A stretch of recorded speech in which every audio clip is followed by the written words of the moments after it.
Bonjour à toutes et à tous, c'est Mathieu Guillot. Nous sommes jeudi 19 avril 2018 et c'est aujourd'hui que sort le deck de structure L'Antre des Ténèbres.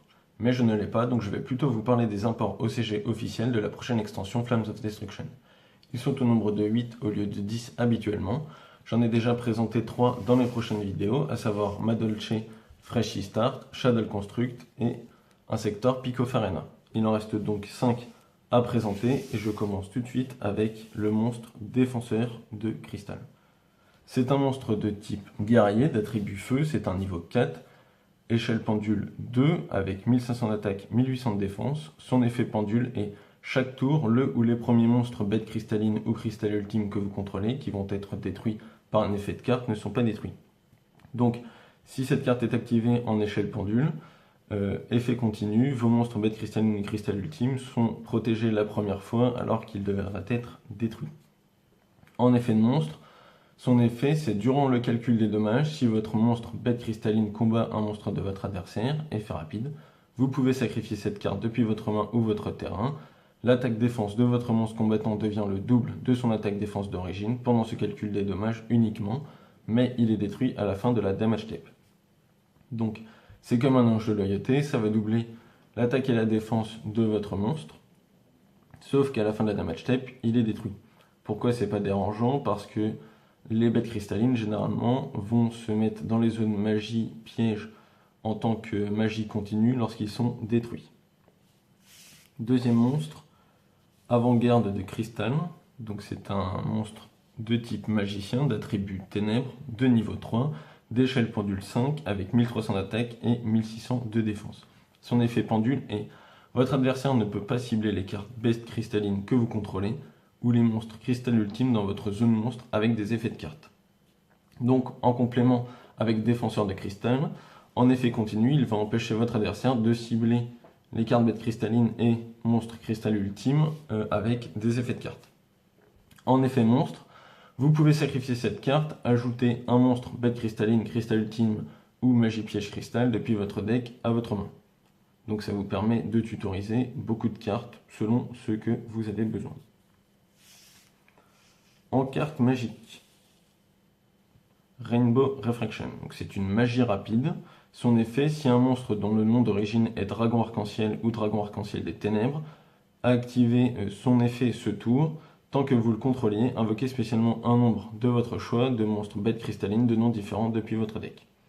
Donc en gros, si vous avez activé l'effet d'un Dragon Arc-en-Ciel ou Dragon Arc-en-Ciel des Ténèbres, et qu'il n'est plus sur le terrain par exemple, vous pouvez quand même activer Rainbow Refraction et invoquer, on peut l'imaginer, 5 monstres bêtes cristallines de noms différents depuis votre deck.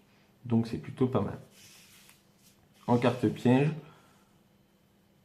Crystal Conclave, donc c'est une piège continue. Une fois par tour, si un monstre bête cristalline face recto que vous contrôlez est détruit au combat ou par un effet de carte, vous pouvez invoquer spécialement un monstre bête cristalline depuis votre deck. Vous pouvez envoyer cette carte face recto depuis le terrain au cimetière, puis cibler une carte bête cristalline que vous contrôlez et une autre carte sur le terrain, retournez-les à la main. Vous ne pouvez pas activer ces effets dans la même chaîne. Donc ça c'est plutôt pas mal du tout. Pourquoi? Je vous le rappelle, si une bête cristalline est détruite, elle va être mise dans la zone magie piège face recto, et en plus de ça, cette piège va permettre d'invoquer spécialement un autre monstre bête cristalline depuis votre deck. Donc c'est plutôt pas mal. En plus de ça, vous pourrez très bien cibler la carte qui vient juste d'arriver dans la zone magie piège et une carte sur le terrain de l'adversaire et les retourner à la main.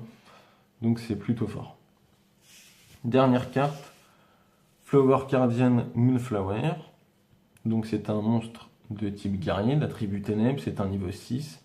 C'est un synchro synthoniseur, il a 2000 d'attaque et de défense. Ses conditions d'invocation sont d'un monstre synthoniseur plus 2 monstres non synthoniseurs. Son effet, une fois par tour, vous pouvez activer cet effet, sauter la draw phase de votre prochain tour, aussi piocher une carte, et si vous le faites, montrez-la, puis vous pouvez l'invoquer spécialement si c'est un monstre fleur cardien, en ignorant ses conditions d'invocation, et si vous le faites, il peut attaquer directement ce tour. Lorsque cette carte est utilisée comme matériel de synchro, vous pouvez la traiter ainsi que tous les autres matériels de synchro qui ont un niveau, comme des monstres de niveau 2. Donc pourquoi c'est plutôt pas mal aussi comme carte? Donc la plupart des cartes d'un deck Fleur Cardian seront des monstres, donc il est fort probable que vous allez invoquer spécialement le monstre que vous allez révéler avec Flower Cardian Moonflower, et l'invoquer spécialement. Et son deuxième effet, qui permet de traiter tous les monstres de l'invocation synchro dont il serait le synthoniseur comme des monstres de niveau 2, elle inclus, ça permet de faire une autre Flower Cardian Moonflower. Donc si vous avez deux autres monstres, ils seront donc considérés comme des monstres de niveau 2, plus Flower Cardian Moonflower qui sera elle aussi un niveau 2, donc vous pourrez en invoquer une autre, refaire le premier effet, de sauter votre draw phase et de piocher une carte. Sachant que si vous arrivez à en invoquer 3, il n'y a que votre prochaine draw phase qui sera sautée, pas les 3 suivantes, uniquement la prochaine.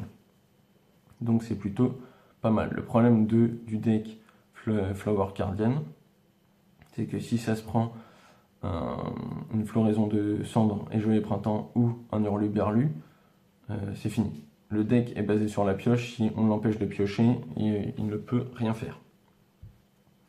Donc voilà ce qu'il y avait à dire sur les cartes introduites dans la prochaine extension qui sont des imports OCG. Moi personnellement je suis un peu déçu qu'il n'y ait pas plus de links d'archétypes différents, mais on les aura sûrement prochainement, malheureusement on suppose après les championnats de France. Si le contenu des vidéos vous intéresse, pensez à vous abonner à ma chaîne et suivez mon compte Twitter pour connaître les sujets et dates de sortie de mes prochaines vidéos. Le lien est dans la description et sur ce je vous souhaite une bonne journée.